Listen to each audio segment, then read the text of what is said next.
Opus, Mark Anthony Green.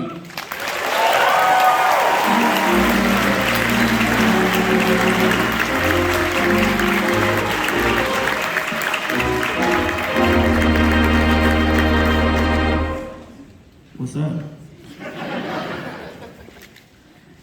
I have so many questions about this movie. But I guess what I want to start with is your first couple of films, your shorts. One is more kind of archival, the other one's more like comedic. And I'm wondering what like drew you to writing a suspense / kind of horror film for your first feature. First of all, I don't know if y'all know this young man, but he's my favorite film critic currently in the game. This is a thing. Talk to this black man. I'm also terrified of the research that he's done. And question one, I'm already on my heels. So, shit. You know, the first thing, the archival thing that felt like a art piece, it's like found footage of kind of moments in black culture and black texture. I don't know, you know, like this for me was always the goal, was always the dream. I was a writer in a magazine for 13 years, and I feel like that was kind of like that and COVID, being at home and being able to watch 3 films a day and read all the books and, you know, go down all the rabbit holes in the YouTubes and Project Greenlight. I watched every season of Project Greenlight. That felt like film school for me, like learning my voice at GQ and learning taste and perspective. But this is something I wanted to do since I watched The Fifth Element with my godparents when I was a kid, and I didn't know you could do that. You know, I didn't know you could, like, Jean Paul Gaultier, the costume blew my brain. I care way too much about clothes. And you know, even like casting, like there's a scene in that film where the cast for the flight attendants, it's all like mixed race women with bobs and freckles. And I just had never, I mean, again, it's just because you're a kid. I had never seen Die Hard, right? So you see Bruce Willis doing all these things and people, you know, people didn't really like that movie. But if you've never seen Die Hard, Fifth Element slaps, you know? So for me, it just like awakened this thing. And so it's something that I always wanted to do, but I have such a respect for film. I have such a respect for filmmakers that I wanted to make sure that I felt ready. So I made the short, Trapeze USA, which was not very short, it's like 34 minutes. And went into debt making it and all the stress, and I've never had more fun making something, and that just kind of like solidified that I really wanted to make a go at this. And then it took me 6 years to make this movie. So, movies. There's in your found footage short, Fair Use Volume 1, there's like this recurring interview that I love that you picked up. It's James Brown. And every single time he gets asked this question on this news station, his response is "Living in America." And as I was watching Opus, I was like, I feel like that is the thematic through line of Opus. There are some people here that I went to school with, and they know me very well. And I love y'all. I thank y'all for being here. And so they know me, and they know that my, like, in my core, you know how people cut something open and they're like, is it cake or not? In my core, there is just like a smart ass. I've always been like that. It has gotten me in and out of trouble my whole life. And I think film is the best medium for smart asses. And so that through line, I think the thing that you're feeling is like, that is like a wink. There's a bit of a trolling, there's a challenging that's happening, and I hope y'all have fun, and I want the film to feel fun, but then there is that kind of like, you know, challenging, and I think that my favorite art does that, makes me feel that way. And of course, I think like probably one of the biggest challenges on this film is the music. So you have now Rogers and Dream doing the soundtrack, and I think the tricky part is that the songs have to be catchy enough that you could see why someone would gravitate toward this character, but they have to be just kind of not catchy, so that way you're like, oh, everyone listening to this is absolutely pilled.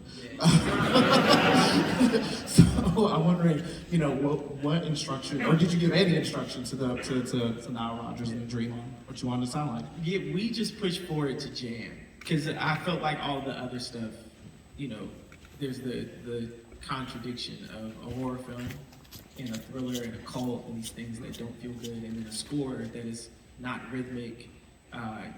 It's asymmetrical. It pushes you away, and then the challenge for those guys is to bring me 3 songs that people will want to listen to after the film.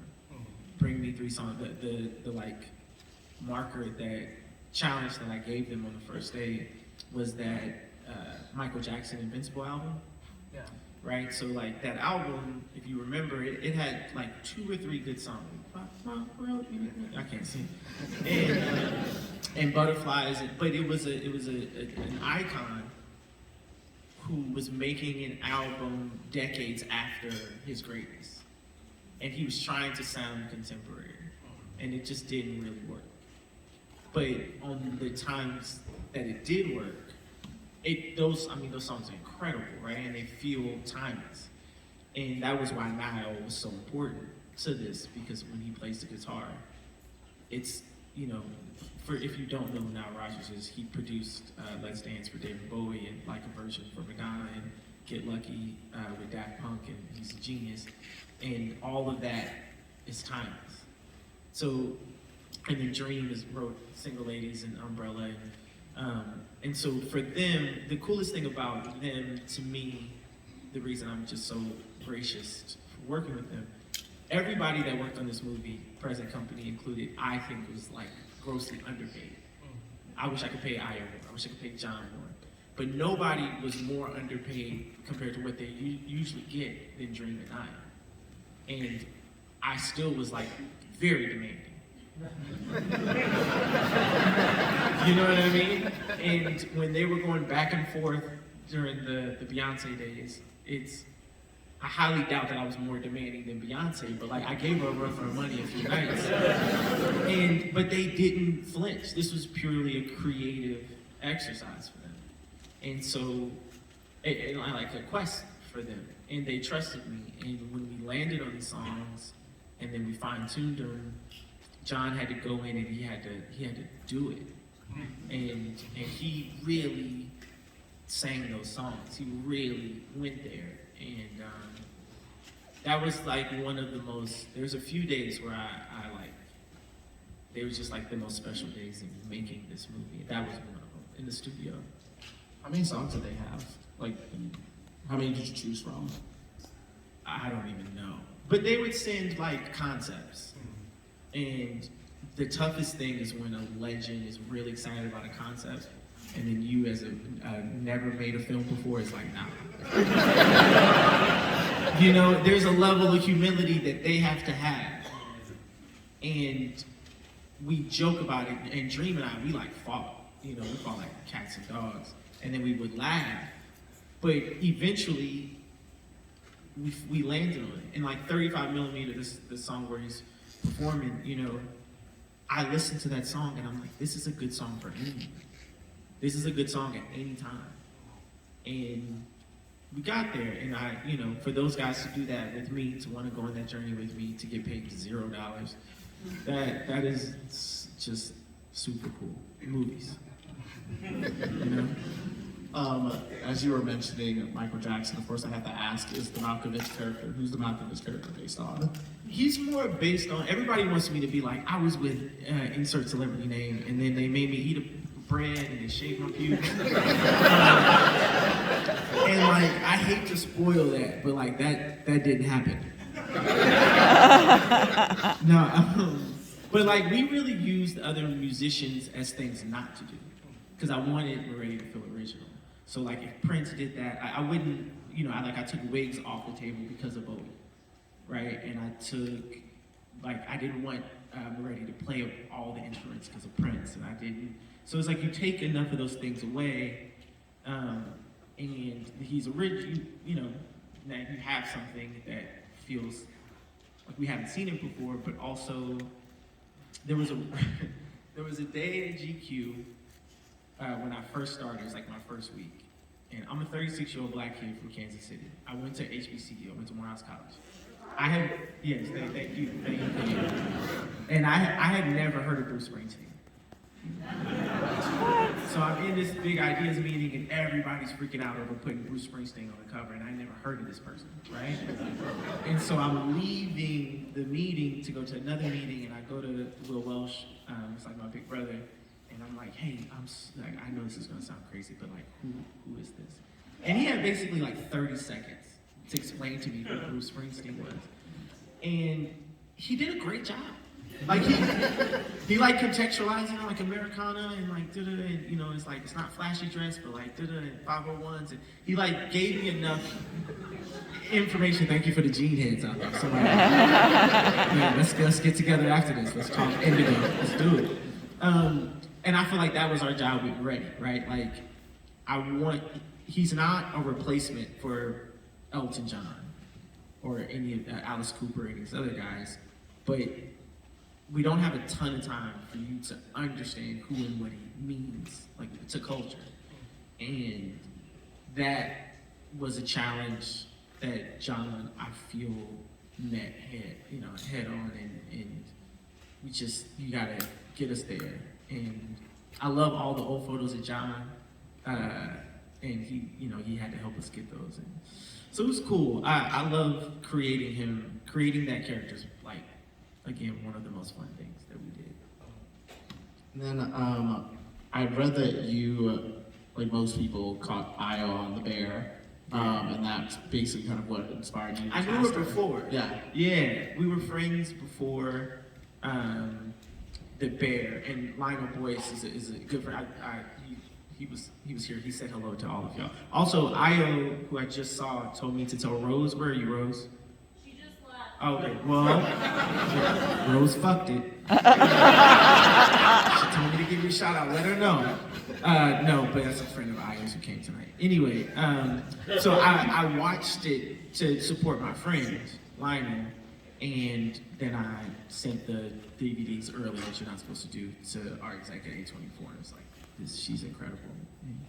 She should be airing. So I was like ahead of the world for about 8 days. And then the whole world was like, brother, we know. She's amazing. I love that the I guess dramatic tension of this is basically no one believes black women. Bro. I actually don't have a question behind that. I just have this. And so much of the I'm so grateful. One of the reasons why I shout out A24 every chance I get, I got to make this movie with a smart black woman as the protagonist. She never, y'all have seen the movie now, she never falls down when the boogeyman's chasing her. She never has a gun and puts it down. She's inquisitive, she's thoughtful, she's not perfect. But she reminds me of so many of the black women in my life.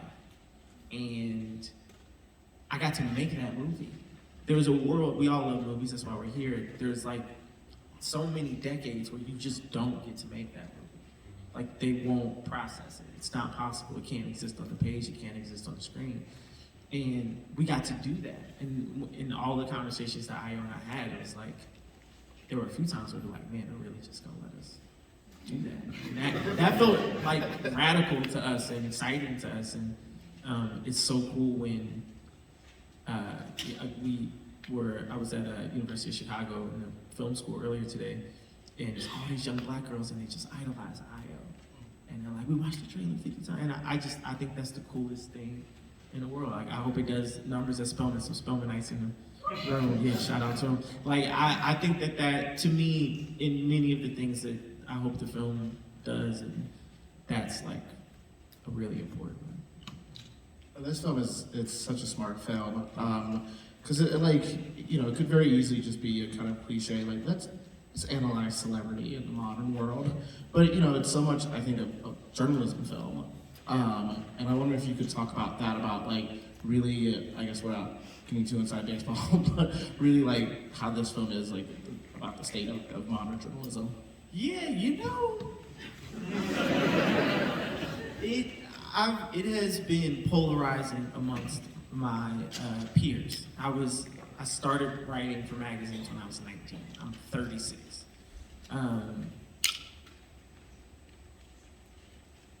I do think that a lot of the mistakes that Ariel makes, the way she perceives success, what she should do, that those are mistakes and false perception that I had. So, you know, there's some me in that. I also think that there's been a let me say it like this. Any conversation that pushes back against there being journalists or takes away the validity of journalism is just not something I believe in or want to participate in. And in letting go of this film, I have to let people, I can't augment your perception of it, how it makes you feel. However it makes you feel, it makes you feel. I have to listen at that point, right? But that's not how I read it, and that's definitely not how I intended it to be like journalists, to have any negative statement on like what journalists do. I did that job for more than half of my life because I loved that job. I believe in that institution.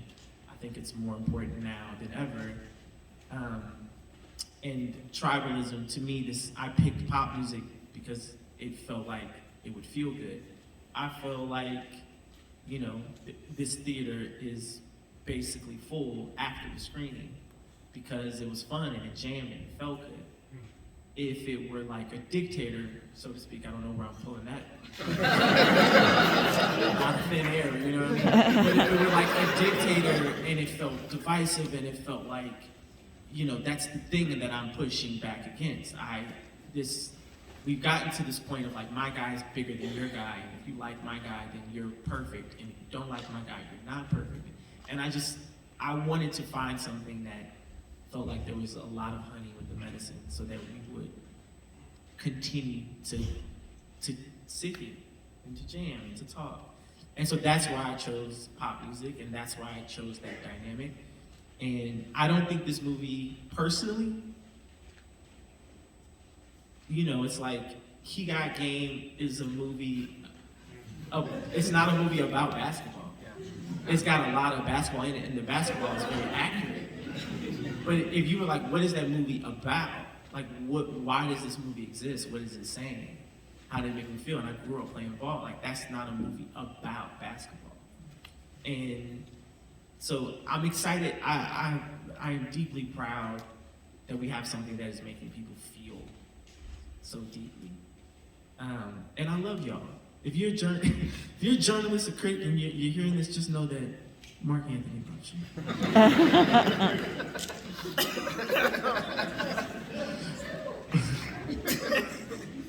Man, I'm so happy you're here. Thank you. I'm happy you're here. I have to ask this, but I read that because I think there's a lot of people who probably watched this and applied the term elevated black horror. Yeah. And I want to know your opinion on the elevated part. I hate it. because like I love horror films. And so somebody made a really good point earlier today where they were like, nobody ever says elevated drama, elevated comedy. And it just, to me, I'm a nerd. I love to nerd out over things. And I'm way nerdier than I present. I know y'all think I'm really cool. But I love nerdy shit. I hate pretentious things. And that feels like it's just pretentious. Get Out is a masterpiece. Silence of the Lambs is a masterpiece. I also think Saw is a masterpiece. The first one. The first one. The guy who put his hand up, you're on like Saw 58. And brother, we're not with you. But I love that for you. I love that for you.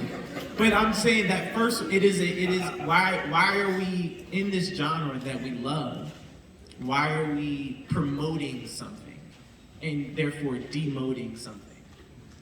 At the end of the day, you get X amount of dollars, X amount of time, and you have these limited constraints, and you go out here and you go to make this film, and if it's in that genre, something, again, that feels divisive and pretentious. And even if you're being divisive and pretentious on my behalf, I just think it's lame.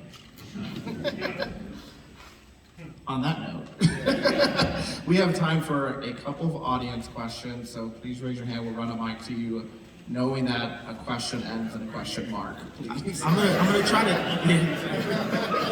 try to answer fast so we can get as many as humanly possible. Yeah. Whatever's quick, brother. This is a quick one. Do you have a favorite Springsteen song? I couldn't tell you if Bruce Springsteen was in this theater right now. You could be Bruce. So thank you. I wish. Yeah. I'm sorry to advance. Yeah, I am so sorry. Yeah. Go for it. Hi. I just had a really quick question. The origin of the belief system that is the levelist, Yeah. and then the term teach them young, I was actually kind of curious where the inspiration for that kind of came from, what it evolved from to come to what seemed like a pretty solid belief system, I guess, in the movie. But yeah, just really curious. Feels like I taught him young, right? I love that question. The research of the religion was my least favorite part of making this movie, because I just ingested a bunch of stuff that just doesn't feel good for me. And but I wrote a full 350-page Meditations of Level, wrote that full thing, and just wanted to know what choices they would make so that when I go to answer the 2 million questions that day of Flesh in the Salad, it's all coming from someplace. It's not based on one cult or one religion. I do think a really cool belief is the Shakers, just because there were certain things that aesthetically looked kind of unpleasing. They were kind of scary. They were Shakers because they would do the shaking thing, but they also made the most beautiful furniture on the planet. And so there was a craft, a priority of craft and artistry there. And I thought that was really interesting. It also was a woman-dominated religion, which there are so few of, especially if you consider it a cult. And I just thought that I wish that there was more information about them. That was the one thing where I was I'm genuinely curious about this in all of the research. So, go for it. Hi, it's AE from earlier. Hey, she taught the kids I talked to earlier. Keep doing the Lord's work. Thank you. If you pay me the big bucks, I will. So my question, when I was preparing for your visit for class, I read an interview about you talking about a shot that was very difficult to actually accomplish in the film, and looking at it, I kind of narrowed it down to possibly 2, but I want to know which was the scene that was difficult to film, and can you go in a bit more detail about how you got it done? So the interview you're talking about is there was a day where, I'm going to do this, I'm wrap this, I'm going to say it so fast. There was a day where I had this really complicated shot, and we were, it was a 12-hour day, we were on hour 14, and it was the camera had to update. I didn't even know fucking cameras did that. I thought they were pranking me. And so we just left everything, and everybody's so tired, and it's freezing in New Mexico, and we just left the camera and the whole setup, and I didn't sleep that night, and I'm damn, am I losing my crew? They've been so great, and am I pushing too hard? And so I redo my shot list the next day, I simplify the shot, I don't sleep the whole night. I show up on set and I have this posture of I'm gonna apologize. You show up and you made a mistake and you gotta.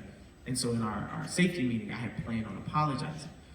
But before we got to the safety meeting, literally every member of the crew came up to me and they were yo, we're gonna get that shot today. Don't worry about it. I've been thinking we're gonna get that shot today. Oh, we did this, we're gonna get that shot today. And I don't think they stayed up the whole night. I like to think that they did that. But they had that. They're so passionate about making films, and I felt